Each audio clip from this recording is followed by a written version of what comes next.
사무엘상 17장 38에서 58절 말씀입니다. 이에 사울이 자기 군복을 다윗에게 입히고 노투구를 그의 머리에 씌우고 또 그에게 갑옷을 입히매 다윗이 칼을 군복 위에 차고는 익숙하지 못하므로 시험적으로 걸어보다가 사울에게 말하되 익숙하지 못하니 이것을 입고 가지 못하겠나이다 하고 곧 벗고 손에 막대기를 가지고 시내에서 매끄러운 돌 5을 골라서 자기 목자에 재고 곧 주머니에 넣고 손에 물매를 가지고 블레셋 사람에게로 나아가니라. 사랑하는 형제 여러분, 3월 11일 금요일 새벽 묵상에 오신 것을 환영합니다. 다윗이 차기 왕으로 하나님께 선정되어서 기름 부음을 받고 성령이 충만했습니다. 사울도 처음에는 기름 부음과 성령의 충만함을 받았으나 마음이 변질되어서 하나님을 거역했기 때문에 성령이 떠나시고 악령이 그를 괴롭혔습니다. 다윗은 수금을 연주하며 찬양하여서 사울을 낫게 하였고 블레셋이 쳐들어오자 하나님의 군대를 모욕하는 골리앗을 자기가 무찌르겠다고 자원했습니다. 그래서 38절 이에 사울이 자기 군복을 다윗에게 입히고 노투구를 그의 머리에 씌우고 또 그에게 갑옷을 입히매 이러면서 사울이 허락을 하고 입혔지만 다윗은 사울이 입힌 갑옷을 벗어버리고 칼도 차지 않고 오직 막대기와 물매와 차돌 5개를 가지고 나아갔습니다. 차돌은 아마 시내 거기에 이스라엘의 시내는 물이 계절에 따라 많이 차기도 하고 또 건기에는 물이 마르는데요. 아마 그때는 건기였을 거예요.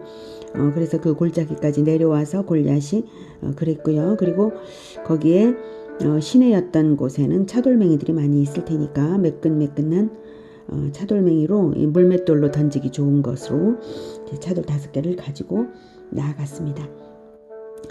다윗이 평소 아버지의 양떼를 지킬 때에 맹수들이 다가오면 물매로 돌을 던져서 맹수의 급소를 정확히 맞히는 훈련을 많이 했다는 것을 짐작할 수 있는 부분입니다. 충성심이 실력으로 열매 맺어진 그러한 다윗입니다. 그리고 맹수와의 대결에서는 민첩성이 중요하다는 것을 체득한 다윗이므로 갑옷이나 무기에 의존하지 않고 몸을 가볍게 하고는 자기에게 익숙한 무기인 물맷돌만 가지고서 하나님만 의지하여서 나간 것입니다. 우리가 인생을 살아갈 때 특히 복음화 제자와의 영적 전쟁에 임할 때에도 마찬가지입니다. 첨단 도구에 의존해야 성공하는 것이 아니라 자신에게 익숙한 도구만 가지고도 하나님을 의지하여서 믿음으로써 나아가면 되는 것입니다. 41절부터 듣겠습니다.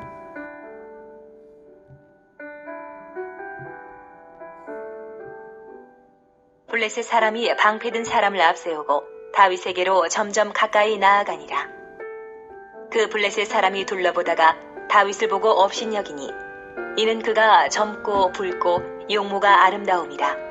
블레셋 사람이 다윗에게 이르되 내가 나를 개로 여기고 막대기를 가지고 내게 나왔느냐 하고 그의 신들의 이름으로 다윗을 저주하고 그 블레셋 사람이 또 다윗에게 이르되 내게로 오라. 내가 네 살을 공중의 새들과 들짐승들에게 주리라 하는지라. 다윗이 블레셋 사람에게 이르되 너는 칼과 창과 단창으로 내게 나아오거니와 나는 만군의 여호와의 이름 곧 네가 모욕하는 이스라엘 군대의 하나님의 이름으로 네게 나아가노라. 오늘 여호와께서 너를 내 손에 넘기시리니 내가 너를 쳐서 네 목을 베고 블레셋 군대의 시체를 오늘 공중의 새와 땅의 들짐승에게 주어 온 땅으로 이스라엘의 하나님이 계신 줄 알게 하겠고 또 여호와의 구원하심이 칼과 창에 있지 아니함을 이 무리에게 알게 하리라. 전쟁은 여호와께 속한 것인즉 그가 너희를 우리 손에 넘기시리라. 골리앗이 다윗을 업신여기며 그의 신들의 이름으로 저주하며 다윗의 시체를 새와 짐승들에게 주리라고 했어요. 그 말을 들은 다윗도 응수하는데요. 한마디도 짓지 않고 선언하는 것이 아주 담대합니다. 골리앗의 위용에 조금이라도 마음이 눌렸다면 이렇게 말할 수 없죠. 네, 45절 만군의 여호와의 이름, 나는 만군의 여호와의 이름 곧 내가 모욕하는 이스라엘 군대의 하나님의 이름으로 내게 나아가노라. 만군의 여호와를 내가 감히 모욕해? 너의 칼과 창과 단창이 만군의 여호와의 앞에서는 아무것도 아니다. 각오하라. 이거죠.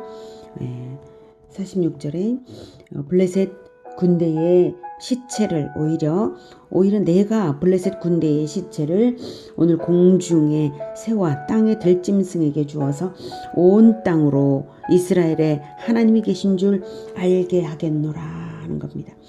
내가 여호와의 이름으로 나아가므로 여호와께서 너를 내 손에 넘길 것이므로 나는 너뿐만 아니라 블레셋 군대의 시체를 새와 짐승의 밥으로 주리라고 합니다. 오늘 이 전투는 온 땅에 소문이 나서 이스라엘의 하나님이 계신 줄을 알게 될 것이라고 합니다. 그리고 이 전투가 이스라엘 군대에게도 교육 효과가 있을 것인데 여호와의 구원이 칼과 창에 있지 아니함과 또 전쟁은 여호와께 속한 것인 줄을 알게 될 것이다 라는 것입니다. 그렇습니다. 역사의 주인은 하나님이십니다. 그러므로 전쟁이 여호와께 속한 것입니다.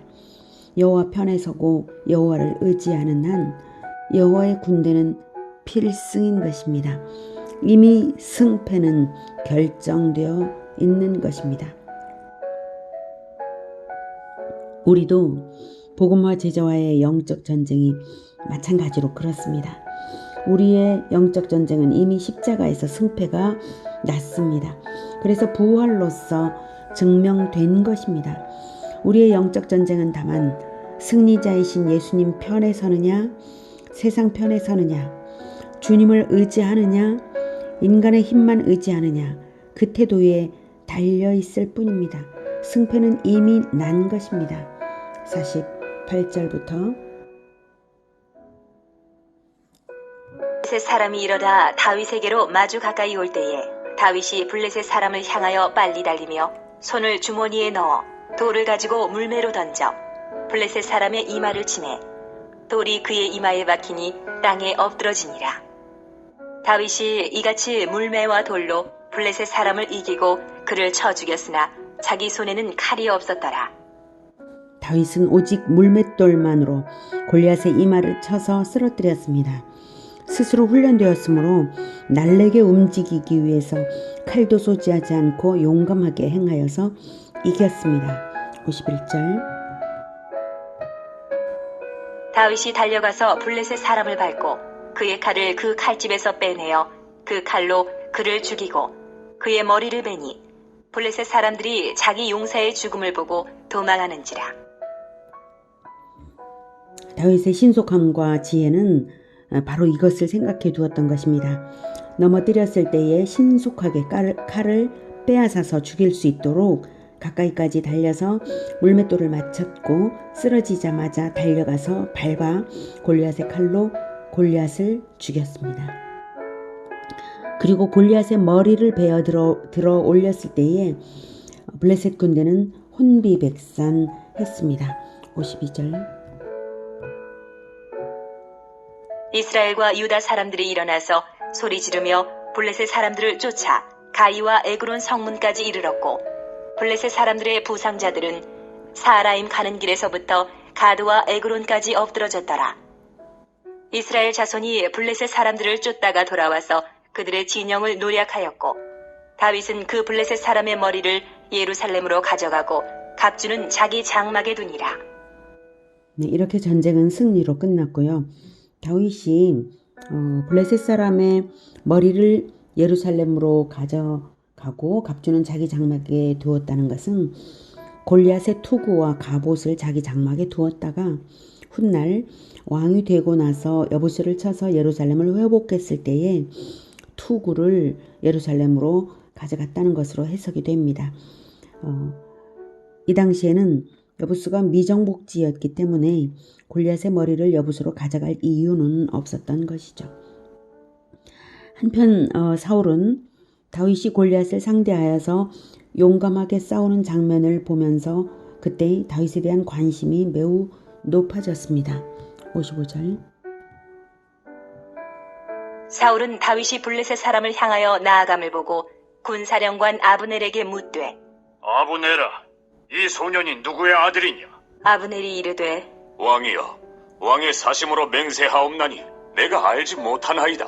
하매 왕이 이르되 너는 이 청년이 누구의 아들인가 물어보라. 하였더니 다윗이 그 블레셋 사람을 죽이고 돌아올 때에 그 블레셋 사람의 머리가 그의 손에 있는 채 아브넬이 그를 사울 앞으로 인도하니 사울이 그에게 묻되 소년이여, 누구의 아들이냐? 하니 다윗이 대답하되 나는 주의 종 베들레헴 사람 이새의 아들이니이다.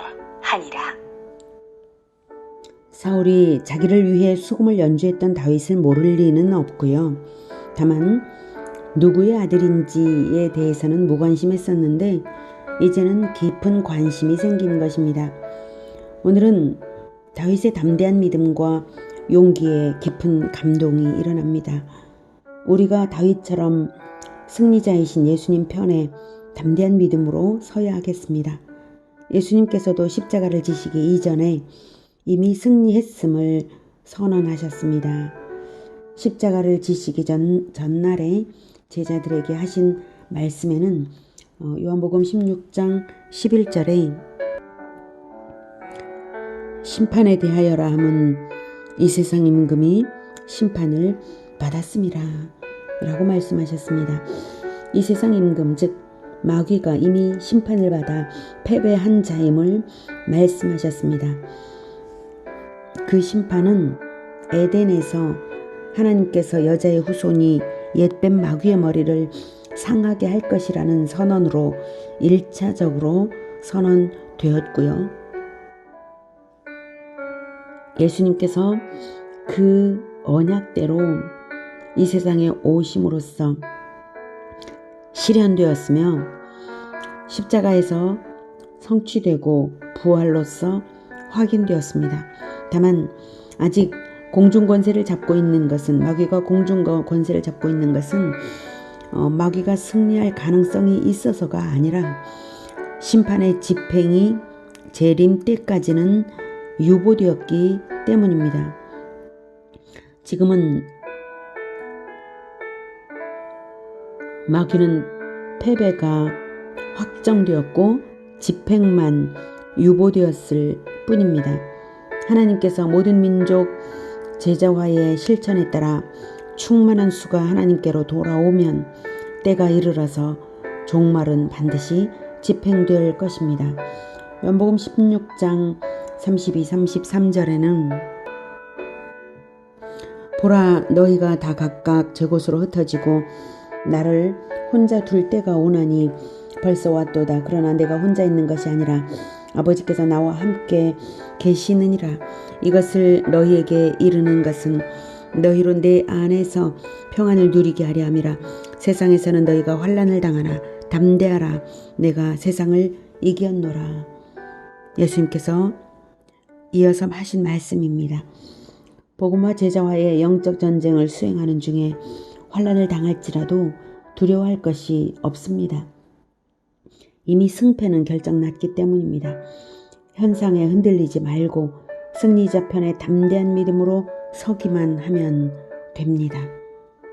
예수님께서 이미 세상을 이겼으니까요. 예수님은 십자가 지시기 전날 자기의 승리를 확신하시며 마귀는 나를 어찌하지 못한다고 말씀하셨습니다. 요한복음 14장 30절 31절에 이후에는 내가 너희와 말을 많이 하지 아니하리니 이 세상의 임금이 오겠음이라. 그러나 그는 내게 관계할 것이 없으니 오직 내가 아버지를 사랑하는 것과 아버지께서 명하신 대로 행하는 것을 세상에 알게 하려 함이로라. 일어나라 여기를 떠나자 하시니라. 네, 그래서 이 세상 임금 마귀죠. 네, 마귀가 예수님을 패배하도록 어떻게든 할 수 있는 것이 아니다 라는 것입니다. 그는 내게 관계할 것이 없으니. 네, 이미 그는 패배자이고 나를 어떻게 하지 못한다. 예수님이 십자가 고난을 거치는 것은 다만 아버지를 사랑하는 것과 아버지께서 명하신 대로 행하는 것을 세상이 알게 하려는 이유일 뿐이었습니다. 우리에게도 마찬가지입니다. 이미 결정된 승패를 마귀가 어떻게 해서라도 바꿀 수는 없습니다. 예, 이미 승패는 결정이 났습니다. 우리는 다만 승리자 예수님 편에 서서 우리를 승리하게 하시는 분의 사랑과 우리의 순종을 나타낼 뿐입니다. 그러니 평안할 수밖에 없죠. 세상이 결코 이길 수 없는 평안, 그러한 평안이므로 담대할 수밖에 없고 또 용기 있게 나아갈 수 있는 것입니다. 이 세상에서는 우리가 환난을 당할 수 있으나 그것이 패배는 결코 아닙니다. 승리자의 복음을 가지고 제자와의 길에 서 있는 우리에게는 패배란 결코 있을 수 없습니다. 태평한 마음으로 오직 주의 길을 따르는 우리 모두가 되기를 축복합니다. 기도하겠습니다. 하나님 편에 굳건하게 서서 하나님께 충성하는 자는 예수님을 따르며 예수님이 주신 그 명령을 수행하며 충성하는 자는 하늘과 땅의 모든 권세를 받으신 예수님의 권세로 행할 줄을 믿습니다. 이미 승리하신 주님 편에 끝까지 굳건하게 믿음으로 서겠습니다. 주님, 우리를 도와주시옵소서. 그래서 조금도 흔들림 없이 끝까지 승리자 편에서 평안한 마음으로 최고의 용기를, 담대한 믿음을 나타내며 승리를 늘 맛보며 살아갈 수 있게 주님 도와주시옵소서. 예수님의 이름으로 기도드립니다. 아멘. 이어지는 시간은 개인 기도 시간입니다.